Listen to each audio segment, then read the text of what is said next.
Good evening, everyone. Thank you for joining us in person. We've got a few folks here, and thank you for joining us on Zoom. I would like to call this regular meeting of the Board of Education to order. The next regular Board of Education meeting is on Tuesday, September 26th at 7:30 p.m. in the Board of Education meeting room. It's hard to already think about a meeting at the end of September, how time has flown by. So, all the feedback I've gotten and all the folks I've spoken to, we've had a great, successful opening of another school year. And that goes to the credit of the parents getting the kids up and going, the kids getting themselves motivated, our incredible staff and teachers, the maintenance crew, and of course, the great relationship Rich has with the bus company. As always, not everything is perfect. But I will tell you, in my almost 9 years of serving on this board, I don't think I've seen, it's the first time I've seen almost no emails around challenges with the opening of schools. So, on behalf of the board, congratulations. It's always an exciting time of year. I got to attend the convocation with some board members, the new teacher orientation. I will tell you, there feels like there's a lot of good energy going into the fall, back to school, back to work, all those good things. So it's an exciting time of year. We'll hear a little bit in short order about the full opening of Ox Ridge, which has been an incredible project over the last couple of years I had the privilege to serve on. But I think that's exciting that we've got that full school open up there. So we look forward to hearing about that. And with that, I will move on to the next order of business. Sarah? I'm going to make a motion to amend the agenda to add the acceptance of a member of the Board of Education's resignation. Okay. May I have a second on that? John, all in favor? That is everyone that is here. That is unanimous. All right. May I have a motion to accept the resignation of Tara Worm from the Darien Board of Education? Katie Lublin, second by Julie Best. All those in favor? That is Sini, Best, Lublin, Maroney, McCammon, Deneen, and Parent. Right, so that motion moves. Is there against? Oh, anyone abstaining or against? Opposed? All right, thank you, Mr. Brown. Thank you, Jill. I don't think it's, for those of us that sit on the board, it's not an easy role. We are volunteers. It's incredibly time consuming. We're parents, we're neighbors, and Tara served with us for the last almost 2 years. She did that while also pursuing another degree as she had some things going on in her life that she wanted to continue her education. So we wish her well. I'm sorry to see her go. She was passionate about curriculum and literacy, and she was a contributing member of the board. So we wish her well in her endeavors and thank her very much for serving on the board. Again, going through the nomination process, going through an election, and then putting the time and energy on this board is a commitment. So we really appreciate her commitment to the board and wish her and her family well. With that, thank you, Jill. So I'm looking at the wrong side of the paper. So I thought it would be important that we go over policy 9160, just for clarity. It relates to filling vacancies on the board. A member resigning from the Board of Education should present or have presented a letter of resignation to the Board of Education at a regular or special meeting. Tara has presented that letter to me and also the town clerk. Such letter should be addressed to the chairperson of the board and the town clerk. A resigning member should provide the Board of Education with the earliest possible notification of intent to resign, and Tara did that the other day.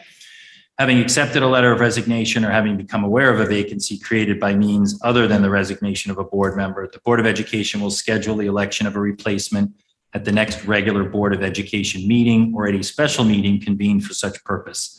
Such election shall be made by the majority vote of all board members. The Board of Education shall fill such a vacancy with an individual from the same political party as the member who previously filled such a position, and the board may consult with appropriate town committee for its recommendation. So we are in that phase that we have another board meeting on September 26th.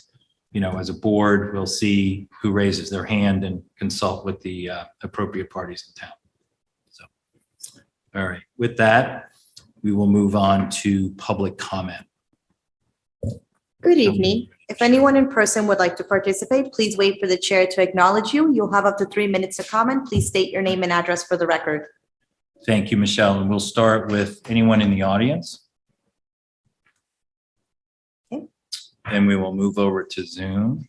If anyone online would like to participate, please use the raised hand option. There are no raised hands. Okay. Public comment toward the end there. We'll move over to Dr. Adley and the superintendent's report. Good evening, everyone, and thanks to the board chair and the board for the recognition of the work of the staff, both here at Central Services and on the ground in the schools for their leadership and getting school up and running. Yesterday, we were pleased to join the community with public officials and first responders at Middlesex Middle School to remember all those who tragically lost their lives on that 9/11 some 22 years ago today. In doing so, we also express our gratitude and appreciation to all our current town and school first responders for their dedication and their service to our community. I'm pleased to share that the DHS Jazz Ensemble have been chosen to perform Saturday on November 18th, and that's at the November Caps Convention at Mystic Marriott Hotel. And that event obviously is open to board members, and we'll send around some additional information about that, just about signing up for that particular event. And if you can stay for Saturday morning, or if you can only come for Saturday morning, that would be a nice thing to do to support the kids. I'll let Swaha talk about the high school representative at this particular point. Update on staffing. We did just receive a resignation from our Spanish teacher at Ox Ridge today. So that's a position that after 30 days we'll have to fill. Regarding special services, the school psychologist position at Tokeneke is still open.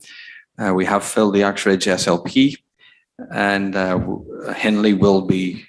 We fully anticipate having Henley filled psychologist by the end of the week. Status on school dismissal manager. We're anticipating it'll be up and running by tomorrow afternoon. I will say, suffice to say, we'll be having to look at some different software options for next year. But that being said, we fully hope and anticipate that it'll be in place by tomorrow afternoon. Suicide Awareness Week is on this week through the end of the week, and there's events primarily at the high school, some at the middle school, and contextually appropriate at the elementary school. And Saturday, October 27th is American Foundation for Suicide Prevention Walk. We will be participating in that as a school and as a district and as a town. We also are celebrating, as the board chair said tonight, the sort of opening of Ox Ridge, not particularly officially, but I thank our principal, Melissa Kay, for being here this evening, and also for her leadership to date during that school. She's hit the platform running, and it's been very well received, and I appreciate her leadership in that capacity. Regarding the ribbon cutting ceremony, we were going to do it on September 30th. Given the availability of some people, I think we're going to have to look at another date, and probably we'll start with looking at the October 7th calendar. We'll try and get it in as quickly as we can. Next week, there's the open houses. All the elementary schools are on Thursday. And next week, we also have 8th grade on Tuesday and Thursday night for the high school. So it's always a busy night, popular night, and good energy for our parents as they return to school. All set. Good. Thank you, Dr. Adley. We will move on to the student representatives report. We have Swaha here. Good to see you. How's the kickoff to your senior year? It's a lot. It's off to a It's a good lot. start. A busy start, but good start. And it obviously feels empty here without John. So It does. Isn't that nice? Thank you for Isn't that nice? acknowledging. yeah. It does. But the high school is in the process of selecting a new student representative for the class of 2025. And applications are still open, I believe. So if there are any juniors watching this that are interested, this is your chance.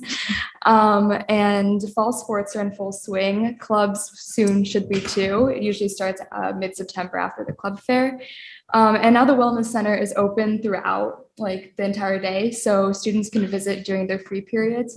So like it used to be open only during lunch, so we don't have to choose between lunch or the wellness center, which is appreciated. And it also helped reduce traffic in the wellness center too, which I liked.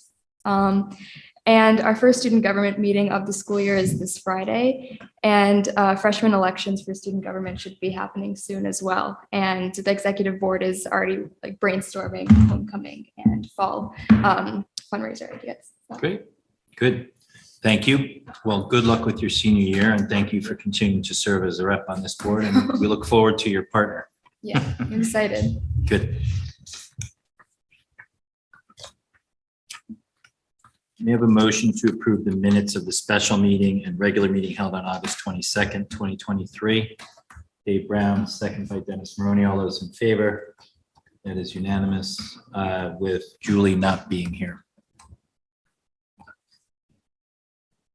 You can. You can approve them. Yeah, Okay, Yeah. sorry. My bad. you get to read them afterwards or watch the meeting. So that's unanimous. Okay, thank you. Good. Any board committee reports? Sarah? The curriculum committee met last Thursday, the 7th of September. We had a really thorough conversation about what everybody has been up to over the summer, and kudos to our staff for working diligently to make sure that our curriculum is as good as it can be. There's a lot of good information in that meeting. Should anybody want to go back and rewatch it? We also talked about K-3 literacy and the paraprofessional formula, which are both being discussed later here this evening. So there's more to come. Good, thank you. Julie? Thank you. The Communications Committee met last Friday. Things are moving right along. We're prepping for focus groups this fall, working on the next steps for developing our communications plan. One item I wanted to mention to the full board is Dr. Adley is working on finding a date in October to have an event probably in the early evening, kind of an open forum, invite the community. Dr. Adley will probably talk a bit and then take some questions and answer some questions. Where and when is to be discussed. This is a measure to help deliver against our board goal number 4, which is our communications goal for the year, and a way to kind of open up opportunities to interact with the public and communicate, as we like to do. So more to come on that. Good, thank you, Julie. Anything else on board committees? There'll be an Oxridge Building Committee meeting on Thursday of this week at 10. That building committee will probably start to wind down with school opened, and we're kind of in the punch list phase. So the committee will probably get smaller and focus on the financial recap and submissions to the state, and that'll go on for some time. But overall, we came in on time and under budget, which is exciting. A lot of hats off to the whole building committee, of which Katie Lublin was part of. And a real kudos to Kip Coons, who really led the charge on this, especially bringing it home in phase 2. So, Kip's he's a generational member of Darien and has served as a selectman and really led the charge on this building committee, along with the whole team. But Kip's an incredible leader, and I think really moved the project along and got it to the point of here we are, and we're going to hear a little bit about it this evening. So my hat's off to the whole building committee and Kip Coons. Any other committee meetings? Good. Yes, sure. Thank you, Tara. On the 8th. And we did go through which bids to accept and reject. There are a portion of bids that we're keeping. We're planning to go out to rebid the rest of the trade packages on October 5th, and they're currently in the process of figuring out exactly what the rest of the schedule will look like. Thank you, Jill. We will move on to presentations and discussions, and we will now move on to the opening of Oxridge. We've got Miss Melissa Kay here, who's leading the charge there. So good evening, welcome. Thank you. Thank you, Dr. Adley and members of the board. I appreciate inviting me to share some of the photos for phase 2 of the opening of Oxbridge. I do want to echo the words of the chair of the board that Kip Coons has been instrumental in keeping the committee together and keeping everything up to date and going. So I just wanted to publicly thank him from all of us at Oxbridge. I'm going to show you some pictures. Hopefully the clicker is all set. I think it is. You can see the beautiful opening in front of you. It's secure, which is wonderful. We have our SOO and we also have our monitor. And this is where parents are dropping off their students in the morning. The next picture is where we have now the buses coming in. So it's nice in this lower parking lot. We can have the larger buses come in on the outside lane and the smaller buses come in the middle section while not disrupting cars coming in and out for staff members that are parking. And here you can see the bus lining up. We usually wait for 5 buses to come in and we call them all at once and then load the children on the buses. I do want to give a shout out to the bus drivers who have been wonderful with our students. You can see an area of the outside where the class of 2023, I believe it is, have left their mark on the building. This is one of our pods. It's a kindergarten pod, but every single grade level has this central area with the 4, now 5 and 3rd grade classrooms surrounding it. We also have speech and language offices there and resource room as well. So it's a beautifully contained area. Teachers can pull kids out into the main area and have an entire grade level meeting if needed.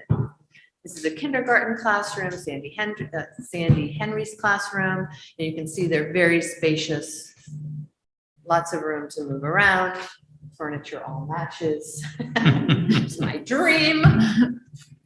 And this is a music class, as you can see here as well. There's lots of space for students to dance and sing.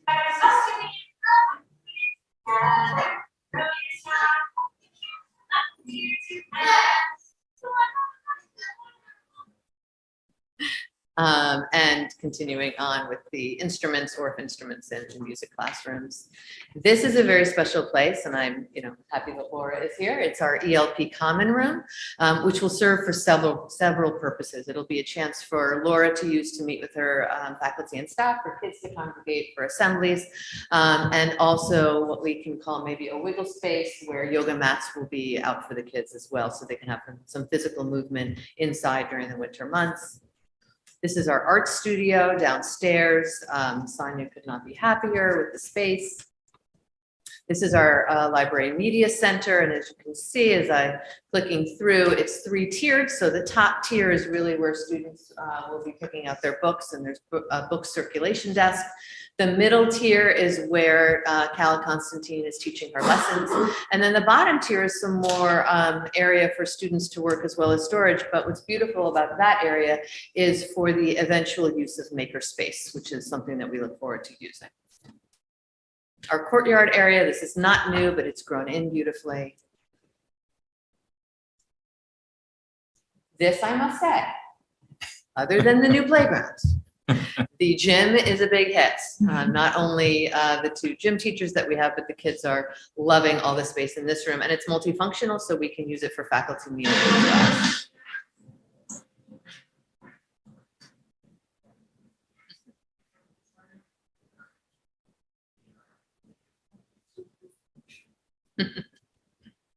And our cafeteria.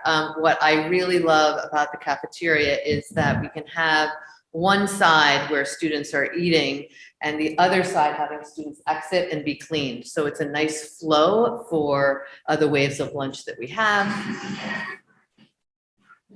Surprisingly quiet too. I don't know what sound you put in, but it's a pleasure being in the cafeteria at Ox. Important business of getting our healthy lunches. I don't know if you call macaroni and cheese healthy, but I see some greens on that plate.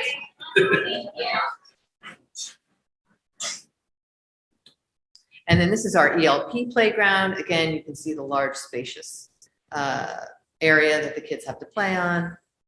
This is the new slide. We're, as you can tell, are doing some work on that.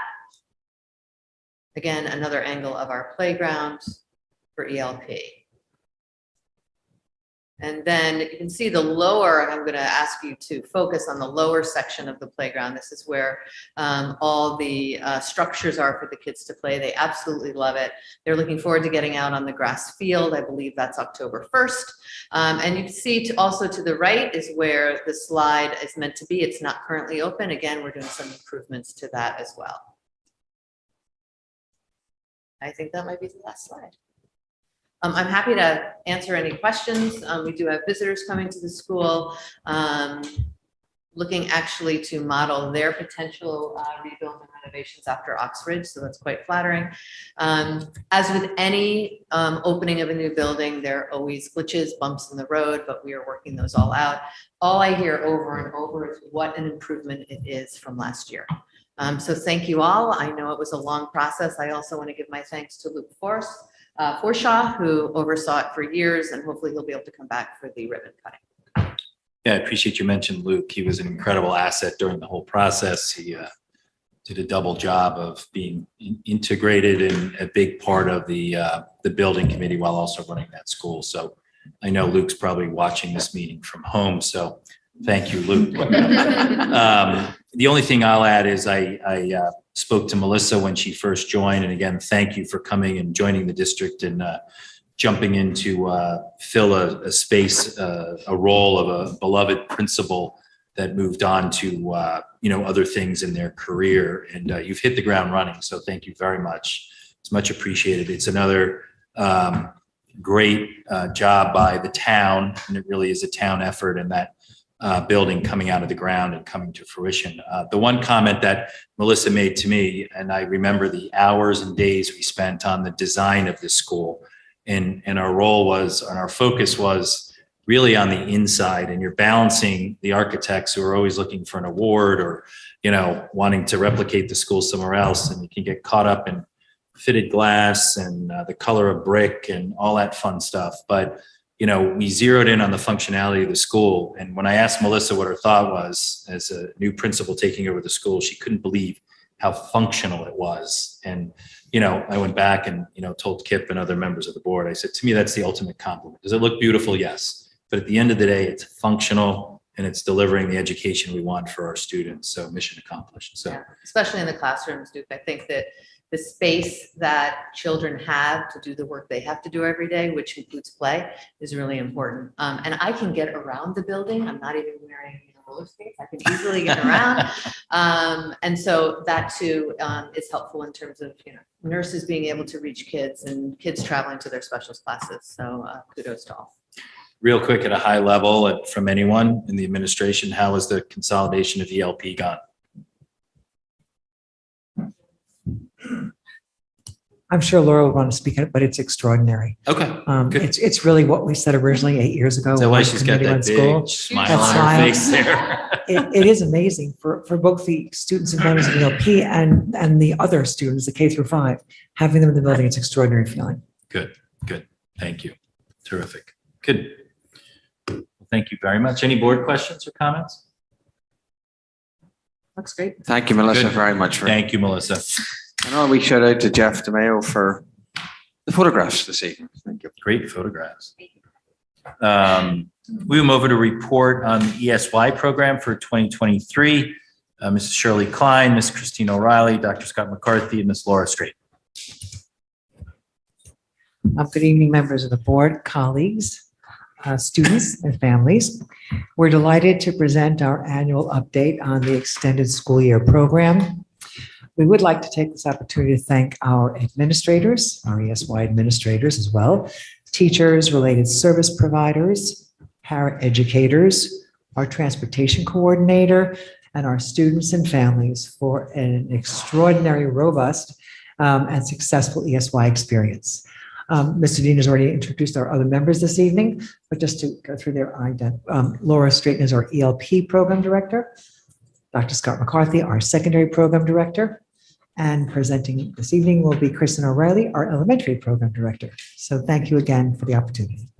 Kristen? Thanks so much, Riley. Good evening to the board, and thank you so much for having me tonight. I'm very excited to present in celebration of our extended school year program this past summer. We had a wonderful time with our students. We do every summer, but this particular summer just felt extra special. I'm not sure why. It just was great to see the students and the staff just had an exceptional time this summer. So I'm excited to be here this evening to talk about it. Thanks so much, Michelle, for getting our presentation up and running. I'll click through here. Feel free to ask questions along the way, and then we'll save some time at the end for questions as well. I first wanted to take a moment again, as Shirley did, to thank our incredible staff. I'll take a little moment too, just to talk a little bit about sometimes the difficulty in hiring. But first, I wanted to just take a moment to thank our special education teachers, our related service providers, paraprofessionals, and the administrators, the time that they took in preparing our schedules for students, preparing the materials, coordinating all of those efforts and materials and sending all of that over in preparation for our students ahead of time and in support of our students and certainly making sure that our students were prepared and ready to make progress on their IEP goals and objectives this summer so that everyone was ready and to welcome our students as they entered our schools, our 2 sites over the summer. So I know many are listening this, tonight, and I just wanted to make sure that they were hearing it from us.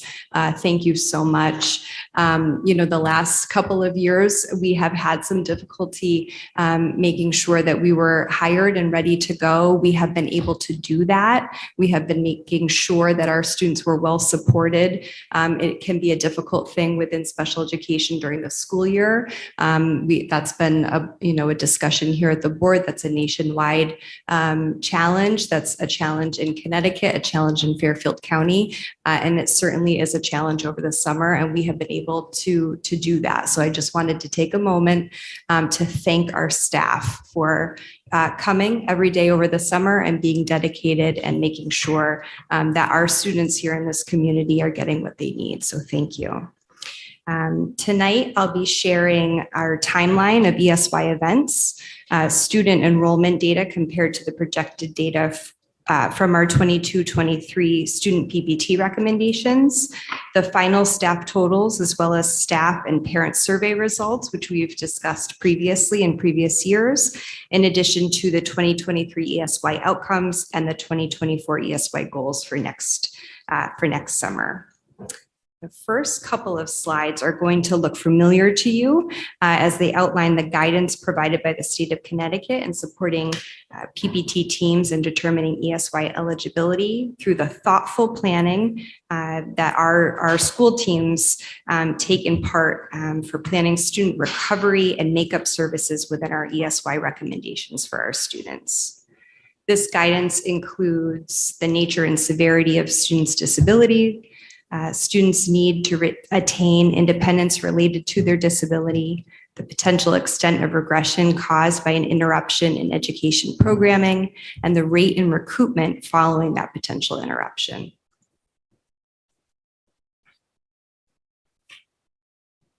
In previous years, we've provided you with a planning timeline for the ESY program. That timeline highlights the year-long planning that goes into ESY preparation. And here we have a timeline that captures what happens during the ESY program. So this sort of graphic may look familiar to you. This is certainly the timeline of exactly what has happened over the summer. The program began with an orientation and move-in day for staff and providers on June 23rd. On this day, teachers and related service providers organized their teaching materials and classroom spaces for setup, preparation of student arrival on Monday, June 26th. And staff received important information on orientation day regarding processes and procedures, acknowledgement forms, materials from sending providers, student IEPs and parent contact information, as well as safety procedures, attendance procedures, and progress report due dates. Students arrived for their services on June 26th, where they were welcomed with huge smiles and warm welcomes by staff and providers. During ESY, students engaged in a variety of services and activities. Danielle Power, the district's transportation coordinator, did an incredible job transporting students to community outings, which included local restaurants and farms several times per week. Students engaged in adaptive bowling and coffee cart activities, which strengthened math skills, money management, team building, and social skills. Students also participated in a variety of Darien summer school classes, which exposed students to art and musical theater activities, curricular activities, and the opportunity to generalize skills within service delivery settings. Communication with parents and students was ongoing through the June and July summer months, as you'll see in our timeline. Information regarding service delivery was more formally shared between providers and parents through the use of the ESY progress report, which were emailed home to parents following the completion of their child's services on approximately July 28th. For any students staying on for Bridge Weeks 1 and 2, those progress reports were sent home to families following the completion of those services after Bridge Weeks. July 31st marked the beginning of Bridge Week 1, with students remaining at DHS and Tokenique. For Bridge Week 2, beginning August 7th, students remained at the DHS and Tokenique sites for their services as not to interrupt environment routines and to maintain provider familiarity in support of student progress. That was something new that we trialed this year, and we'll talk about that in our outcomes and goals section of the presentation. And then this graph outlines not only the ESY recommended student total, but also reflects the actual number of students who attended the program this year. Out of the 479 students recommended, 369 students attended this year, K through 12. So that's excluding the light blue box, which captures ELP, which includes 55 more students recommended and 17 more students attended than ESY of 2022. The next two slides depict the number of certified and non-certified staff members for the 2023 ESY program.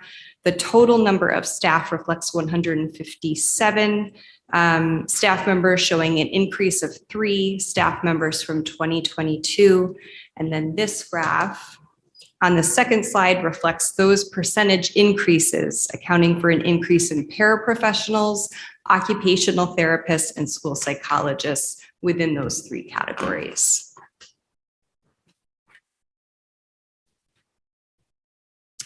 This year, parents received the 2023 ESY survey early on July 25th through Aspen's messaging system.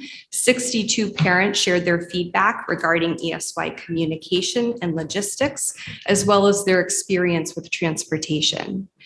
80.6% of the respondents strongly agree or agreed with the effectiveness of ESY communication and logistics, which included questions surrounding communication with families on student schedules, providers, room locations, etc.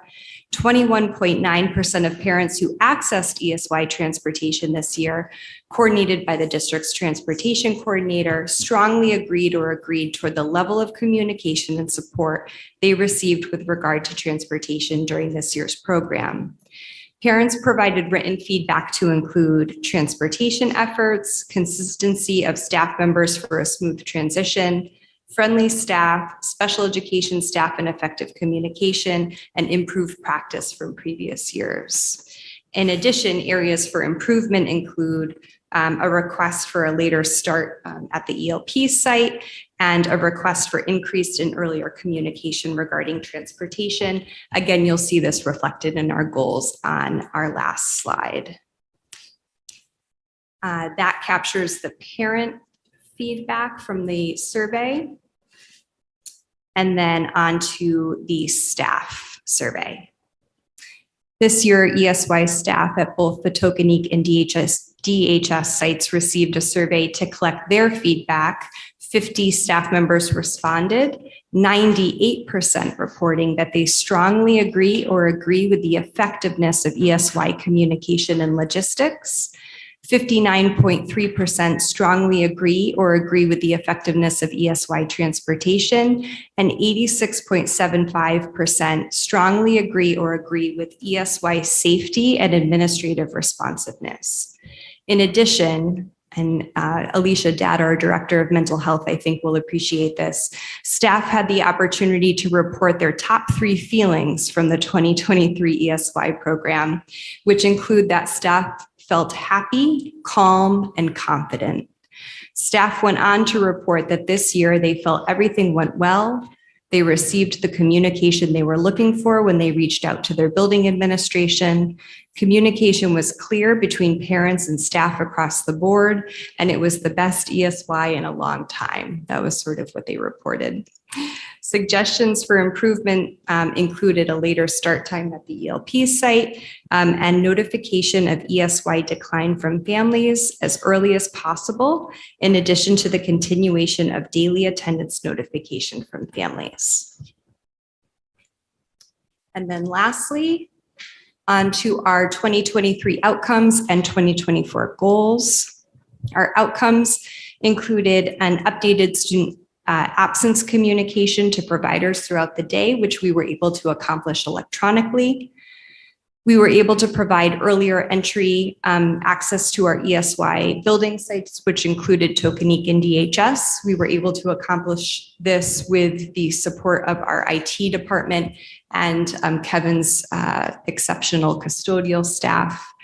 And as I was saying before, that continued early recruitment of our service providers is so key and essential. We were very successful in recruiting early on, which was a huge asset. We were very successful in fully staffing ESY this summer. So we have that as a continued goal going into the 2024 season.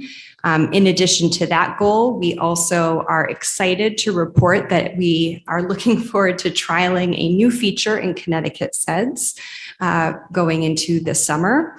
We are going to be creating a custom progress reporting feature where we'll name ESY as a progress report within the system. And so rather than using the progress report template that we've been using in the past, families will receive a progress report similar to what you've been receiving during the school year. Through the portal, you'll receive your progress report for ESY through Connecticut SEDS, aligned and tied directly to your child's IEP goals and objectives. And so we are looking to use that feature come the summer. Our next goal is, in addition to the electronic absence communication system that we currently use, based on the feedback from our surveys, we will also include the student decline feature as well.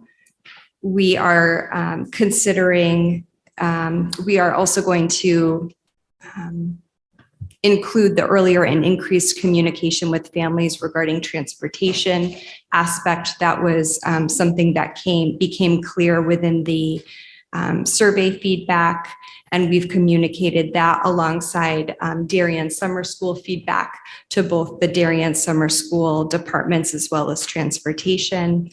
And then in addition, we are looking to maintain DHS as a site for Bridge Week 2 as well. We got a lot of positive feedback about that.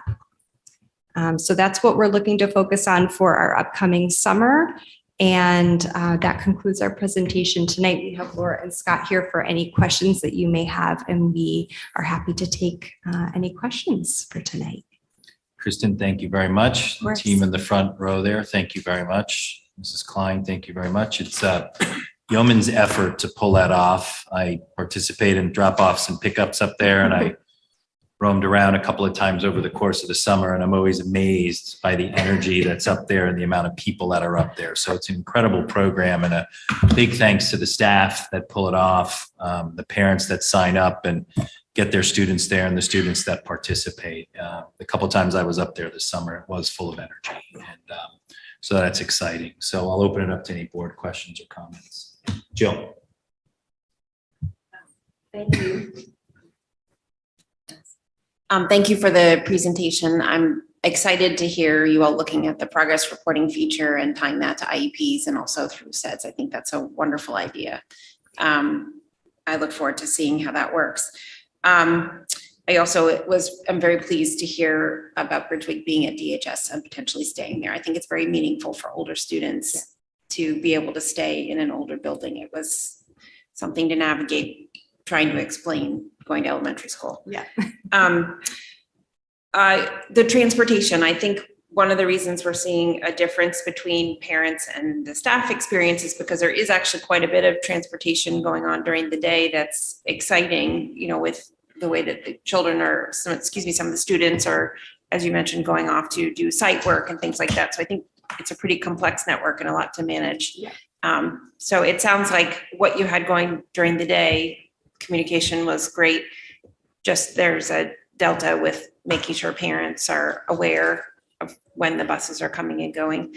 What are the plans to look at that so that kids are ready on time before the school? Sure. I know that there were some hurdles in the beginning this summer that Danny experienced when she was sending out communication. Many of her emails were going to family spam folders. So she was sending that communication out to families. And then it turns out a lot of that communication was not reaching families. And that had important information. Okay. Information about you can expect the bus to arrive. Okay. At this time, and families were not receiving that. So that just sort of set things off to a difficult start. Okay. So I think that can be easily fixed. And that was fixed pretty quickly. Wonderful. So things like that, that I just think we won't experience again. And once we were able to fix that and then communicate that information with families, I think that helped a lot. May I just add to that? Sure. And I know Kristen mentioned it in the presentation also. Danny coordinated all these efforts with an extraordinary run for the first time doing that. She's in agreement of how we can send out those transportation a bit earlier. Okay. We're also working with Danny to make sure we give her the information of families who have declined it. So our bus routes, when she's doing the routes, there's not 10 families that show up that had declined it. Great. So we're going to work on coordinating those efforts as well. Okay. Thank you. Thank you. If I could just say, I just think summarizing on that, essentially, we're just going to do like a wee bit of an audit of it internally, how from the first time that a student's program is recognized and needs to how it gets to transportation and how that's communicated. So all the players will be involved in actually looking at the rules and trying to come up with recommendations for improvement. Sarah. So the ELP ESY was at Tokenique, yes? Is there thoughts to move that to Ox now that ELP is at Oxford? Yes. That was the intention. It wasn't ready this year, but as you can see from Laura's reaction, smiling there, she can't wait to be in Oxbridge. No move. The best part is no move. All those artifacts and furniture and everything else is exciting also. Perfect. So for ELP. If I could just add to what Kristen and Scott and Laura presented also, and I know you already know this, but imagine an ESY program. Typically, summer school is not the most exciting thing for children and families. But to Kristen and Laura and Scott's credit, amazing, extraordinary that when you said that, Mr. Deneen, our kids really enjoy going to our summer program. They look forward to it. They're running off the bus. They're having an extraordinary time. So we do take great pride in being able to do that for students and families. And anytime you want to stop by and see it, we'll get some photographs next year. We try to keep a lot of the stuff just, asking families if we can show photos, but just know that you could walk into that building anytime and see children delighting in learning and playing and staff as well. You'll have a tough time, Laura, keeping kids in the classroom with those playgrounds and fields at Oxbridge. Katie. Thank you. I have a couple of questions, but I'm happy to parse them out if other board members do as well. Kristen, I was hoping that you could speak a little bit to how you measure the success of the program, and if there is a goal or progress review, broadly speaking. I know that you mentioned the progress reports are sent home to parents about their individual students, but I was hoping you could speak to how the district measures the success of the program. Sure. I think we try to do that when we're reporting out on the outcomes and the goals each year, and our accomplishment of those. And then we also, the survey is a relatively new thing for the ESY program. We just implemented that within the last couple of years, and we've been trying to make adaptations to the survey.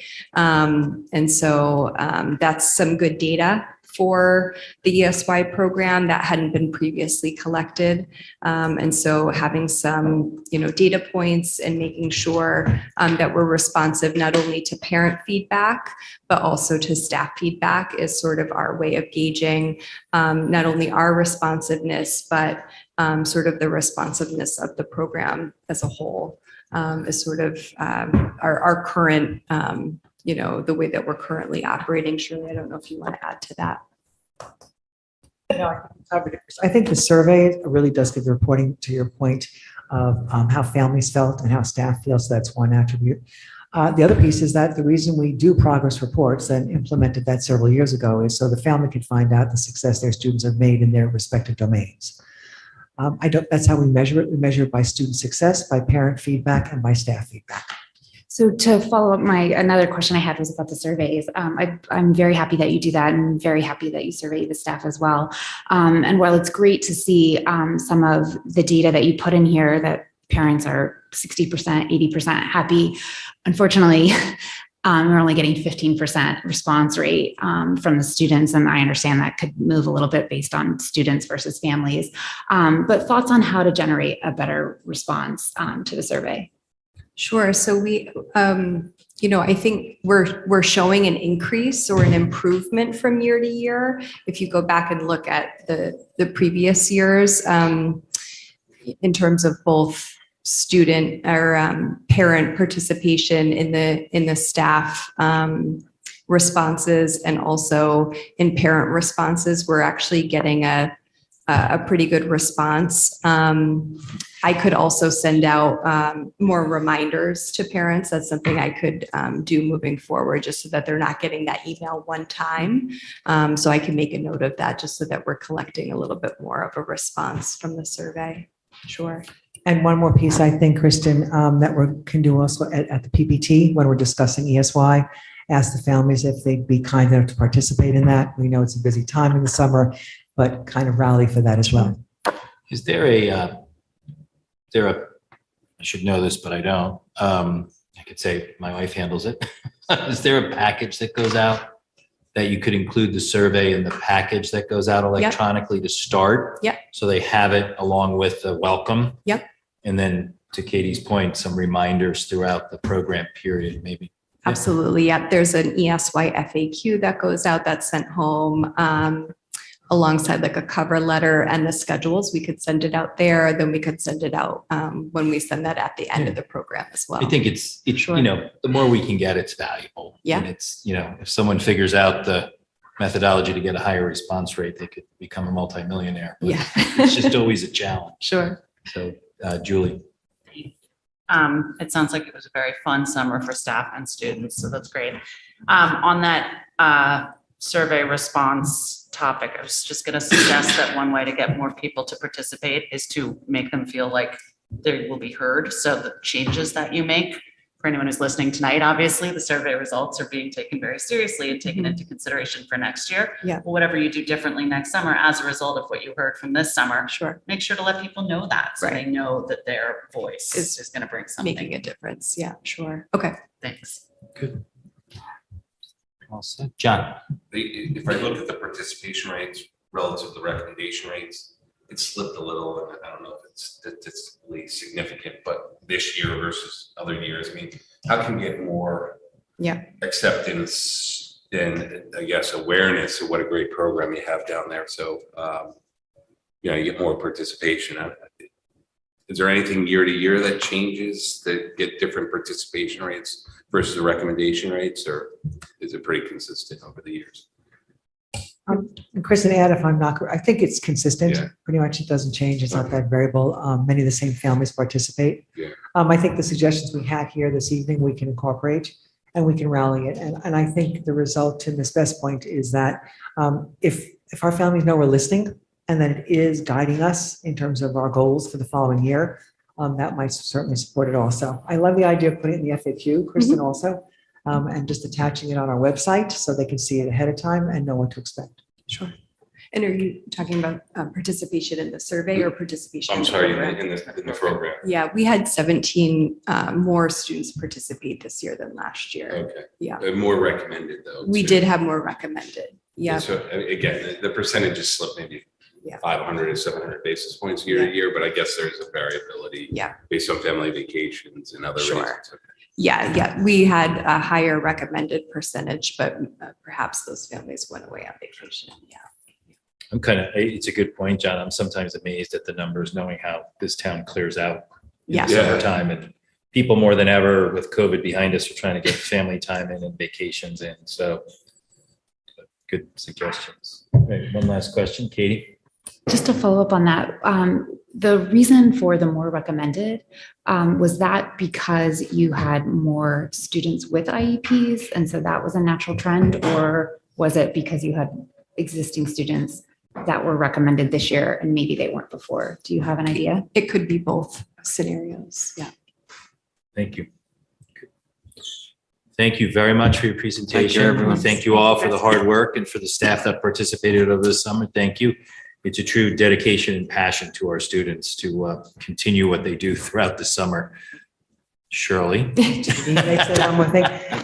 Not only inviting you all to stop by and look at that, but just to hats off, just to say to Kristen, she's a principal and runs a building during the summer also, Kristen. She's out there in the heat, in the rain, doing all that. As of course Laura is as well, and Scott filling in and doing as well. But I just want you to know, just you can go there at 7:45 every morning and see Kristen out in the sun without a hat, I might add, just out there greeting and meeting every child, every family, all the staff members. So thank you, Kristen. Thank you. Thank That's you, very Laura. Thank you very much. Scott. Thank you. Thank you. Thank you. We'll move on to an update on the K-3 literacy and reading waiver. Dr. Fedigan and Miss Julie Droller. Amy, could you just pull it closer to you? I'm still not used to this. Thank you, Mr. Deneen. Mr. Deneen, good evening, everybody. As Mrs. Parent already mentioned, the curriculum committee met and convened this past week. Mrs. Droller is here to share an update from that curriculum committee meeting with me and you all this evening. One of the things I want to point out is we did mention earlier, I think even in the board retreat, that we would keep the K-3 reading waiver as a standing agenda item because things are happening in some ways very quickly around us in the world of literacy and in other ways very slowly. So one of the things we said was we're going to keep this on the agenda even if it's that we have no update. You know, the update might be sometimes no update. When we created the agenda for the curriculum committee, well, that was one of the things that we wanted to talk about. At that time, we had learned that there was a shift in the timeline and yet the anticipated release date for the decision about the waivers.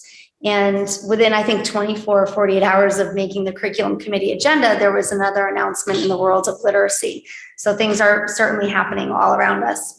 As this board knows, Ms. Druller directed, I'm sure alongside with Dr. Adley and the staff last year, the development of the waiver and submitted that to the state in the area of the literacy, specifically with regard to reading.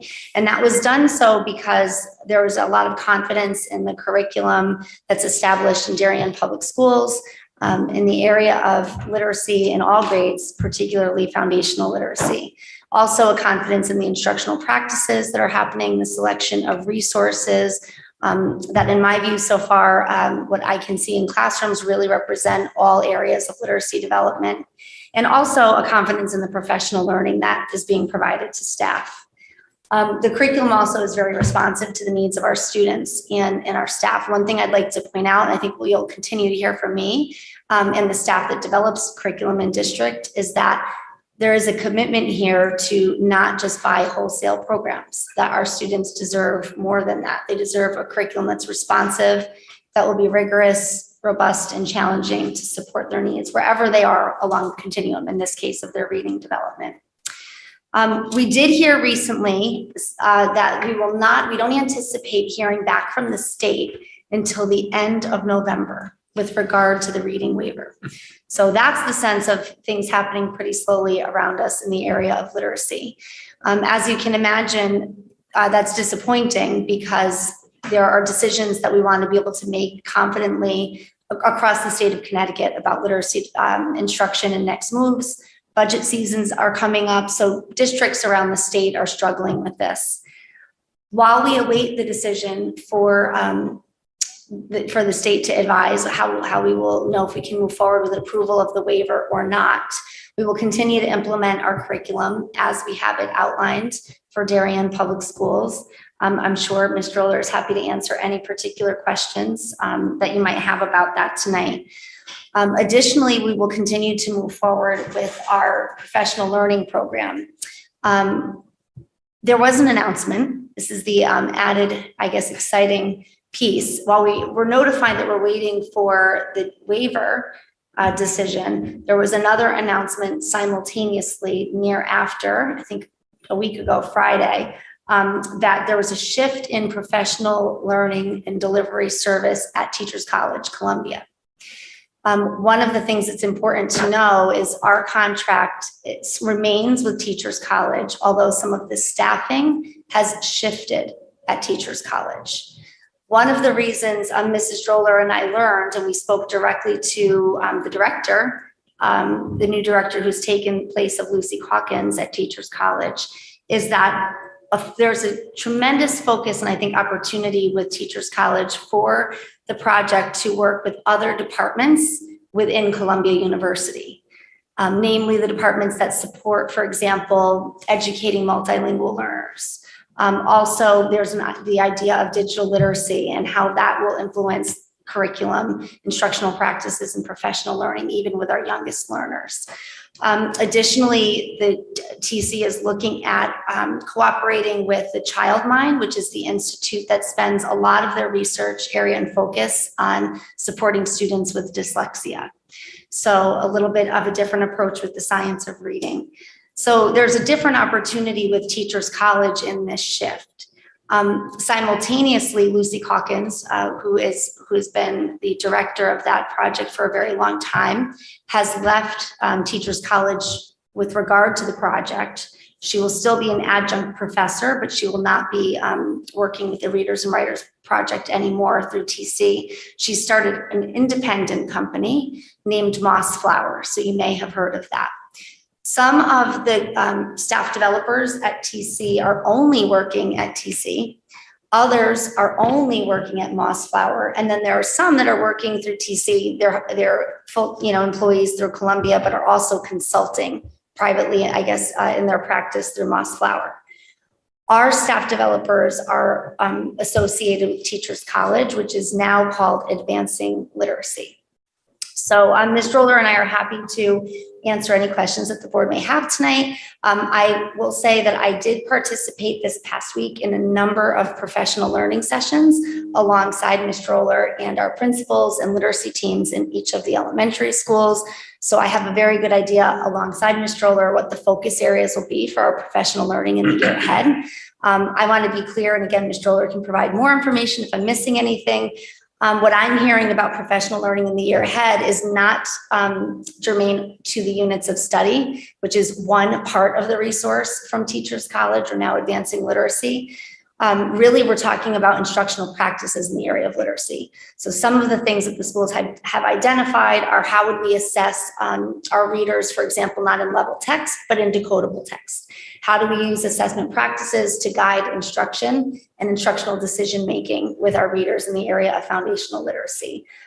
We've also, some schools were talking about the interactive read aloud and how you really plan for a robust interactive read aloud that meets the needs of all learners. So those are some things that I would say are my takeaways from that experience this past week, which was one of my highlights participating in that professional learning.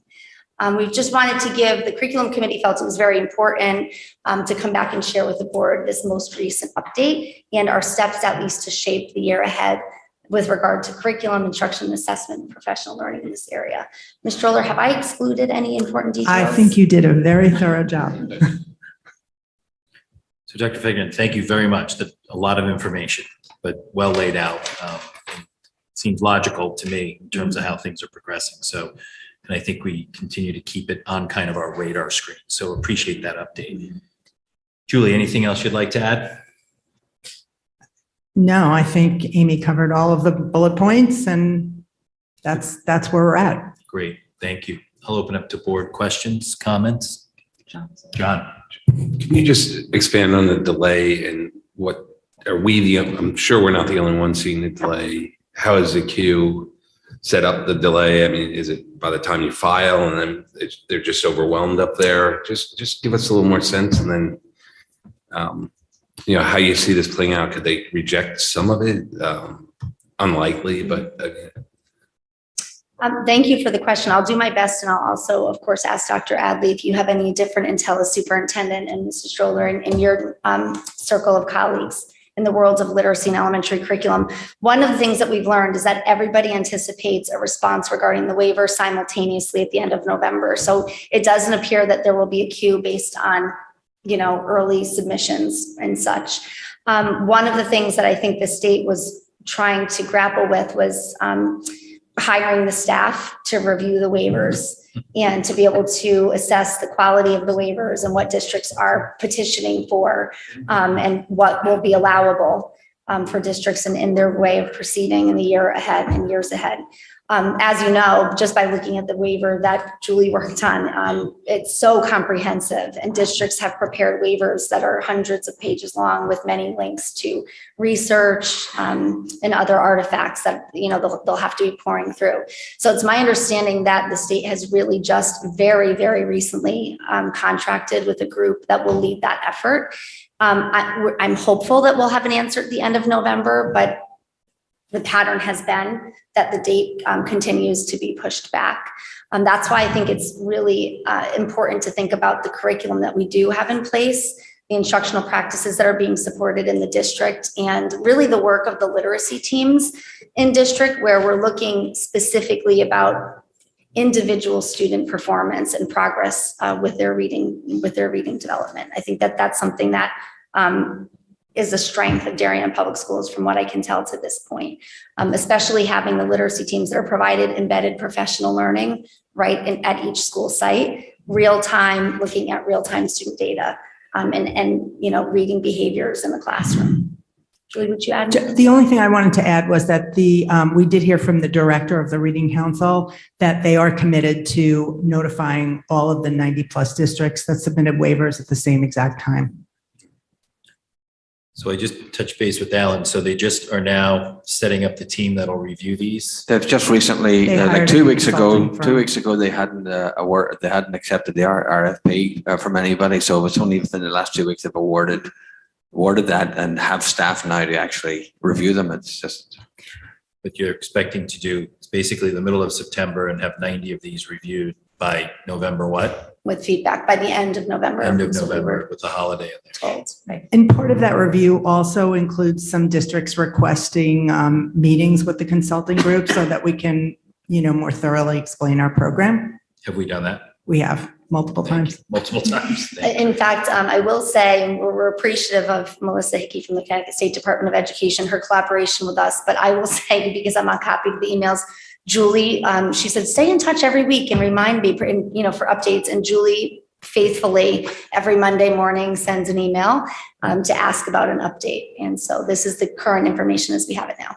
so basically half the districts of the state have applied for the waiver. Is that? More than half. More than half. Yeah, I mean, 80, would you say 80 or 90? 90, sorry. So some districts may, the departure of Lucy may give them a wee bit of pause. Haven't spoken to a lot of my peers today, actually. I don't know anyone who's not sort of staying the course for the minute until we see how this all plays out. Do you know details of who is, what type of person is reviewing these waivers? Are they literacy experts? Are they consultants? Do we know who's looking at I these? guess, do we know the firm? It's It's doing- PCG. Say it again? It's PCG. It's the company that worked on CT sets. Questions? Just in terms of next steps, Amy, so we just talked about the waiver. What are the teachers' college next steps? Again, I understand that this is major, but as a district, what are we thinking? So as Dr. Adley indicated, we will stay the course. I believe that we have a solid curriculum in place. There are a variety of resources that we use in addition to the units. The units are for one part of literacy instruction. We'll continue with the use of Foundations Integrity to ensure there's, really strong systematic instruction in the area of foundational literacy skills.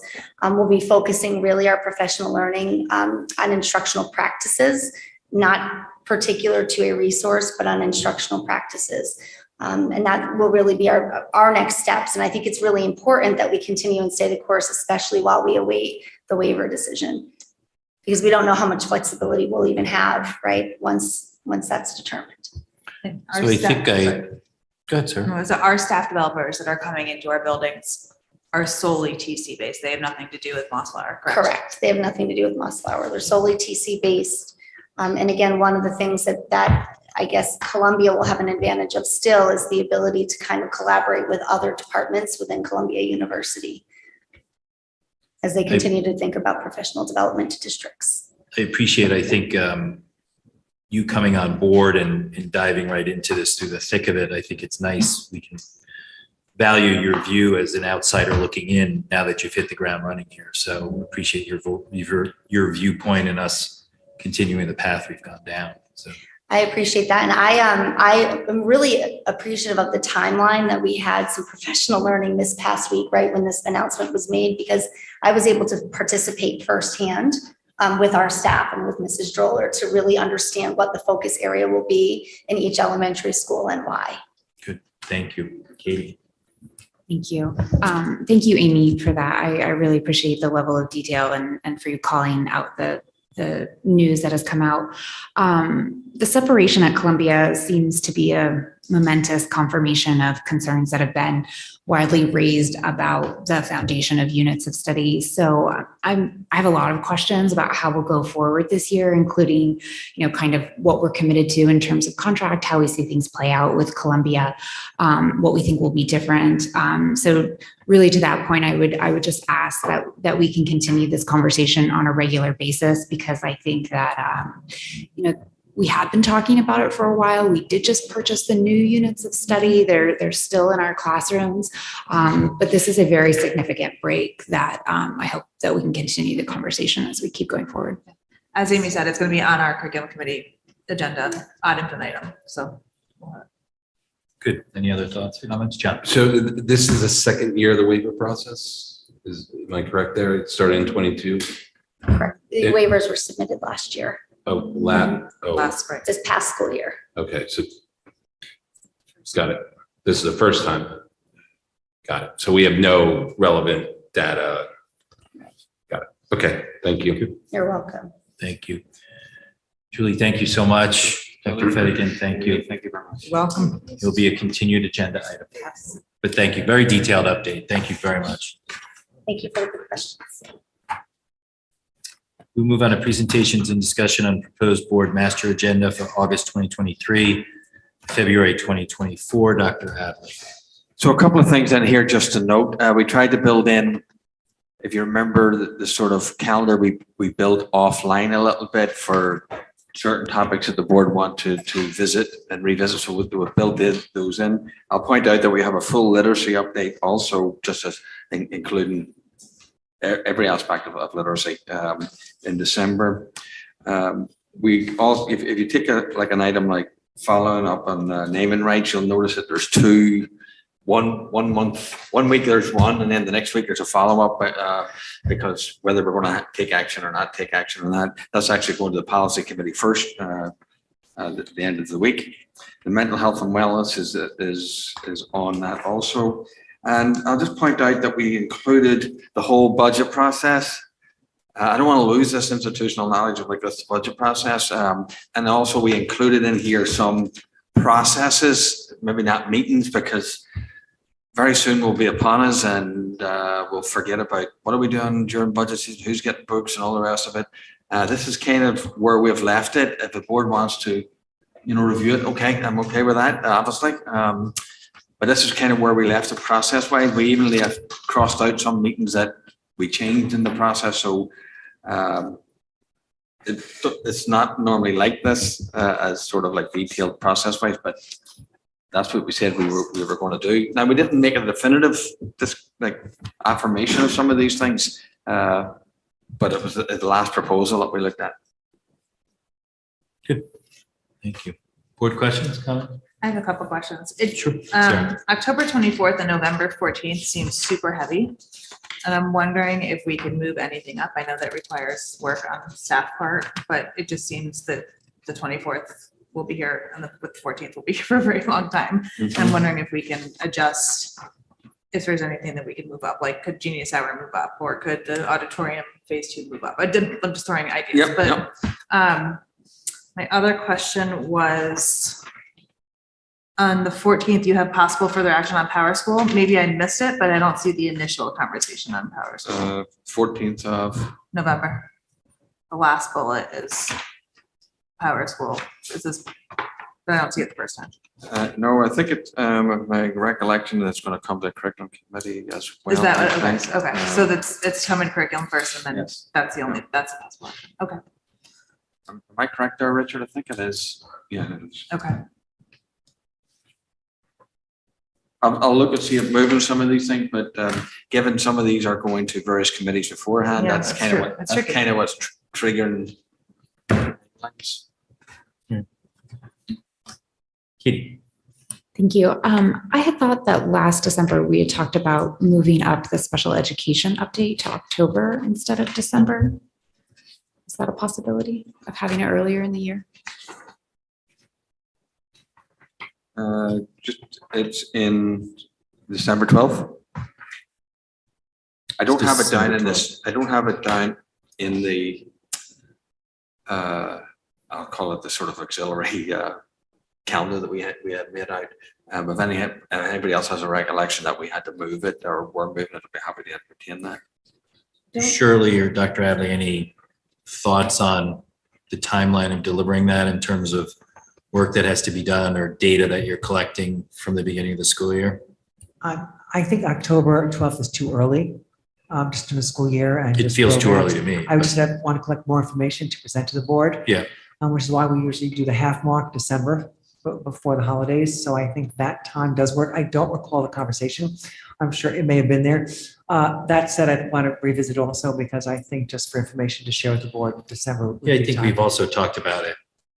Then we've talked about it at what point in mid-year we get an update around it too. So- Yeah, my recollection was that it had budgetary implications, was that that the data that you collected in the presentation, really that the following school year's budget was sort of in its proposed form, as opposed to maybe more coming out of that discussion at the board table that might then affect the next year. That's a good point. I do believe that that's a very good point. I don't think December would compromise that though. Rich? Oh, yes, it would. Oh, yes, it would. Wrong. Oh, yes. I mean, we need to know those things. How about if we look for a November date? Is that okay? Okay, let's look for How November about you date. think about, we have a quick discussion maybe at the next meeting, you think about Right. what you may want to carve out that's budget focused versus just kind of the special ed update. You know, that might be a way to look at it. Thank you. Good, So- good so, points. Thank you. I'll just point out also on October 24th that I left in the Board of Education guidance discussion with the superintendent about the upcoming budget. I don't know if you want to keep it in it, but I left that. Wait, what bullet are you talking about? Sorry. Midway down October October 24th, 24th. Board of Education guidance to superintendent. Oh, yeah. I think you ended up embedding it in, for the last meeting, in the strat plan, sort of indicating where you were looking at budgetary things. I think as long as we continue to talk, Yeah. I'm fine with that. I would be fine with that being collapsed inside of that bullet as long as the work happens and the Yes, board somewhere. is kept up to date. Yeah, okay. I mean, clearly, we don't know what's coming out of policy yet, but there are no policy discussions in here so that we will have to add those bullets as we move through, so. Good point. Whatever, Yeah. that's the only thing I've noted here coming out of policy is potentially the naming rights Right. comments there, but Hopefully if there'll be more others stuff come coming out, out, it's the yeah. same if something comes out of curriculum or something. Jill? Shirley, it might, could be missing it, but we talked about a transition discussion in the fall. Did I just miss it?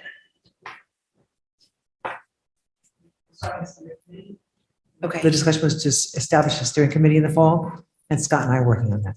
Okay, so when are you going to update the board? I misunderstood. I want to give you a date, but I want to know we're just starting to get members. So can I report out to the board at our next board meeting what our timeline is? Sure, thank you. Julie. Thank you. This may be because it's going to committee, but the participation fee conversation is lumped in with naming rights, advertising revenue. Coming out of the last discussion, I wasn't sure if we were there yet, so I'm not sure how that will come together, and you may not be sure yet either. Well, I honestly, I need the board to take some position on some of these things. Okay. So it's coming up again there just for the board's reconsideration of how we want to proceed with that. Okay. I would almost, I don't know, my initial thought is to some degree, we have to separate the two. I think we got a lot of good feedback from that report from the SEAC report. But I think, naming rights and advertising revenue is kind of a discussion unto itself a little bit.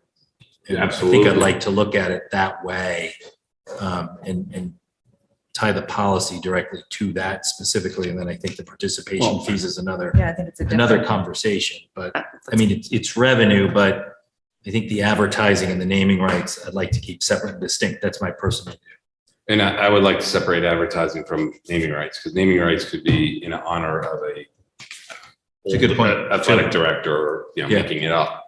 But advertising is a revenue item. So it almost like advertising actually fits better with participation fees. You could Or look at it they're right. separate items, but what I'm, looking for is we're looking at our budget also. is Right. Those are two revenue items, if you will. So anyone else that has, to the point of this conversation, thanks, Julie, just bump it up in terms of thoughts so we can give the administration some guidance in terms of work that we're looking for, information that we're looking for, and how we want to have that discussion. Just piggybacking on that, I didn't see on here a potential for maybe having a consultant come back to talk about extracurriculars. I remember that coming out of the SEAC report, that something that was more comprehensive. Is that on the table? It's not for me, it's not, but if the board wants to put it on the table, I'm not saying, I don't mean to be casual or flippant about it, but if the board wants to do that, then.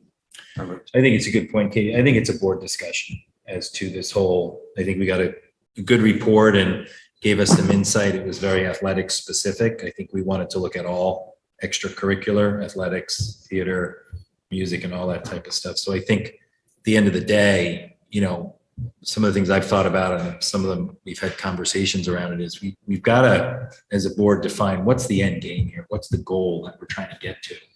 All right, with this whole discussion. Does athletics get broken out separately?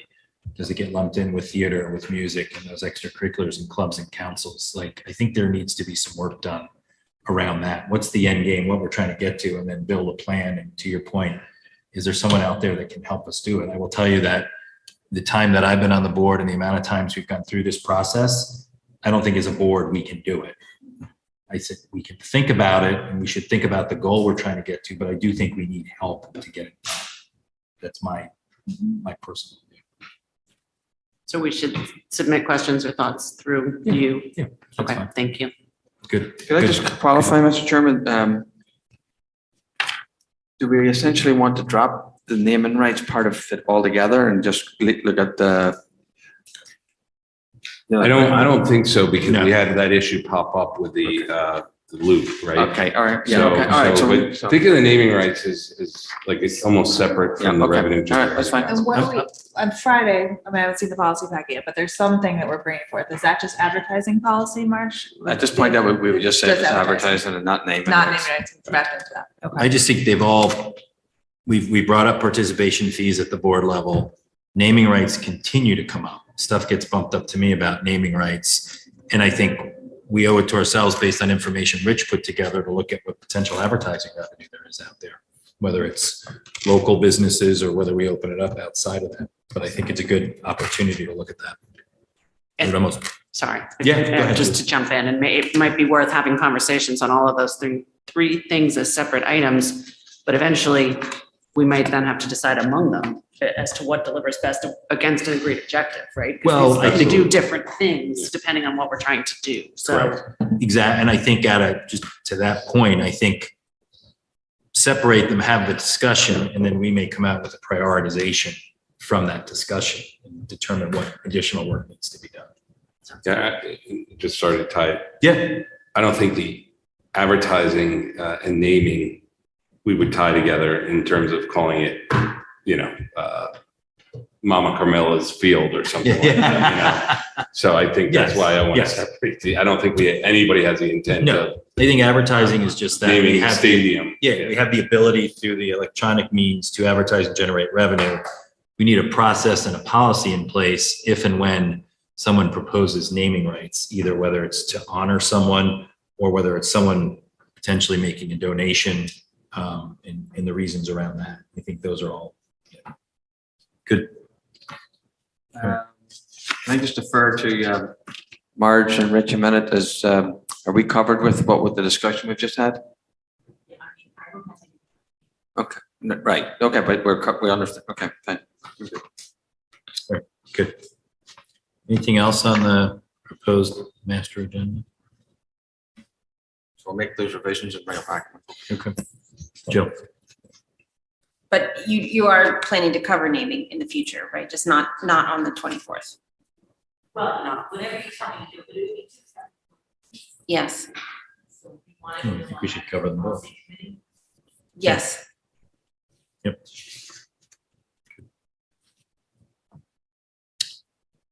We'll move on to discussion on paraprofessional formula. Dr. Adley and Mr. Rudel.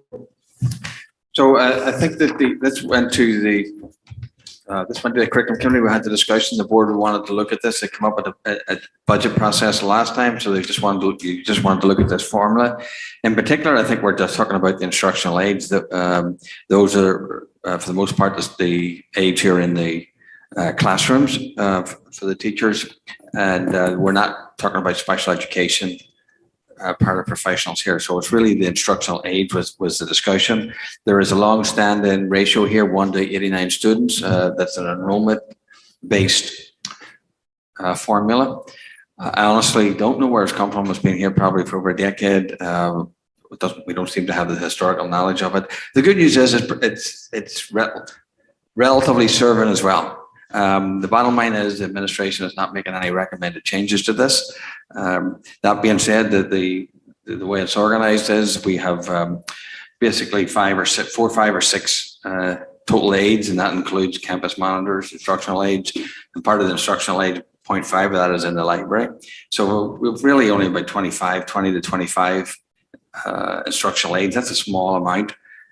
Typically, if you look at the other districts that are on here, typically they're in the elementary grade levels and the most earliest grade levels, like K and 1.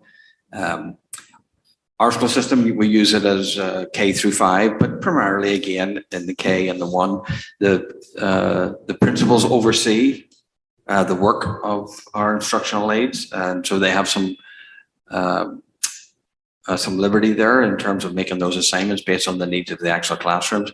These instructional aides are some of the hardest working, loyal people. They often work and live in our town.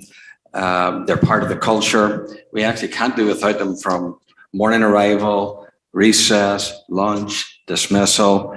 I'll say also, don't like saying it, but I'll say also, sometimes I have to be pulled to actually cover class.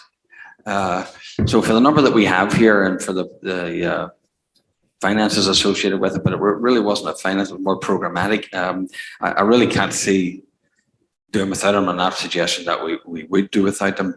That's a very quick synopsis. I don't know if anybody else wants to speak to anything else, or Amy, do you? Do you want to say? Amy, I hate to keep putting you on the spot, but it's always nice to get your outside view as you've come in, if you've spent any time on this, on the 8th day and the 25th hour that you work. So I did have a conversation with the elementary principals about this to really understand and practice some of the formulas of these focus meetings. It's interesting, while these other survey papers have shared what their formula is, I think sometimes what we all find in practice right, is the formula be a little bit different than how things actually play out during the course of the school.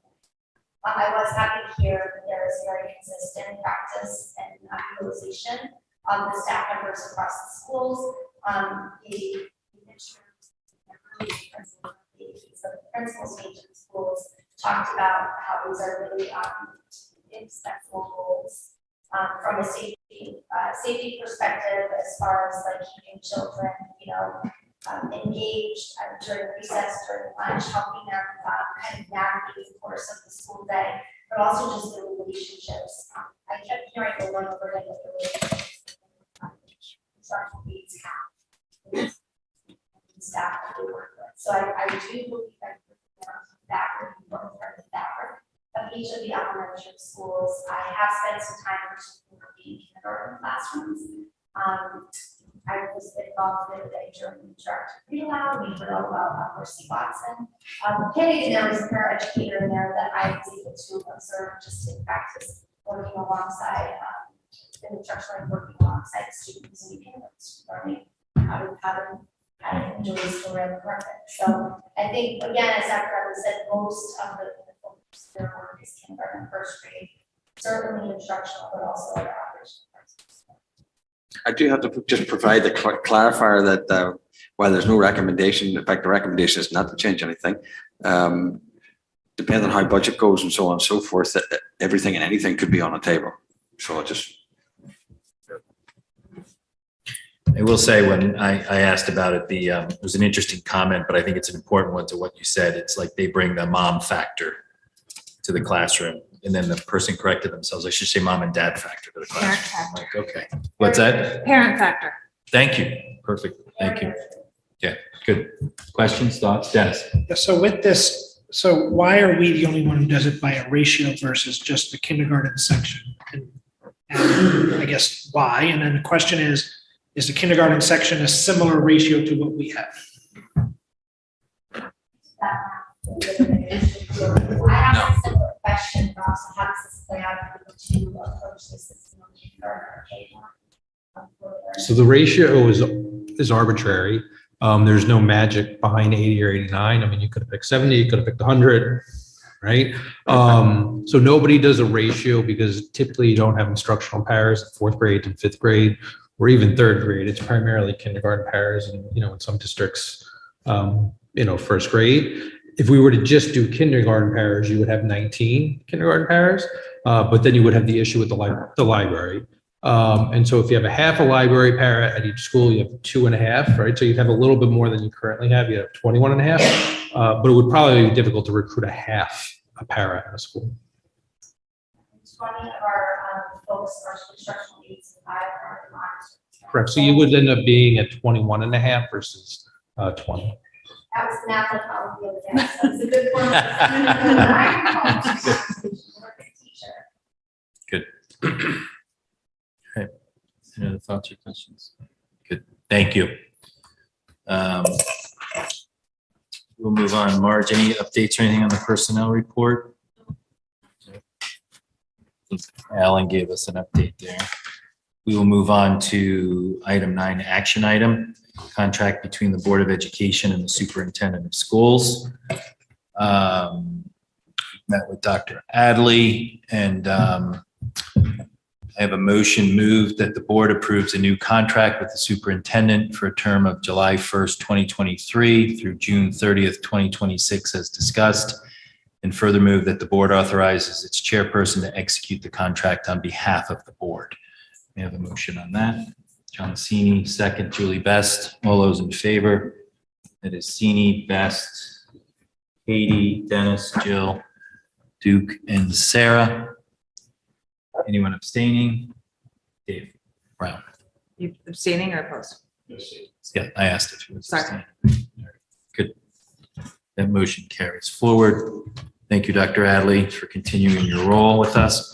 We appreciate it. thank you to the board and to the community, and I continue to be honored and privileged to lead this district and to lead and support creating the conditions for our students and for our staff to excel. So thank you. Thank you very much. We will move back to public comment. Anyone in the audience? Anyone on Zoom, Michelle? If anyone on Zoom would like to participate, please use the raise hand option.